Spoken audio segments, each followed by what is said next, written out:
কি ব্যাপার মতি মিয়া, তুমি এখানে বসে আছো? হ্যাঁ, সারা গ্রামের লোকজন তোমাকে হারিকেন দিয়ে খুঁজতেছে। কেন আমার হারিকেল দিয়ে খুঁজবো কেন? তোমার জন্য তো একটা সুখবর আর একটা দুঃখের খবর আছে, তুমি কোনটা আগে শুনতে চাও? পাগলের আবার সুখের খবর দুঃখের খবর? তো সুখের খবরটাই শোনাও, নিজের ভালোটা কোন পাগল না বুঝে। ওই যে কালকে যে একটা লোক পানিতে পড়ে গেছিল না, তুমি যে বাঁচাইছিলা, হ্যাঁ, সেই জন্য সবাই মিলে তোমাকে এখন পুরস্কার দিতে চায়। তা সুখের খবরটা তো শুনলাম, হ্যাঁ, দুঃখের খবরটা কি?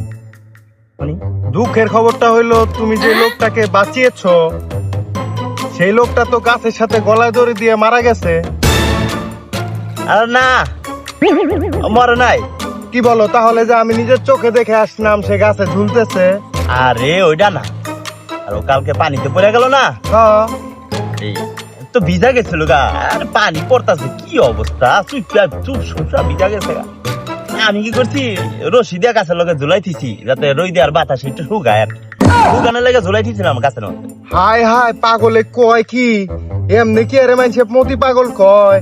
এর লগে থাকলে তো এ আমারে যে কোনো সময় ঝুলাই দিব। আমি যাই গা।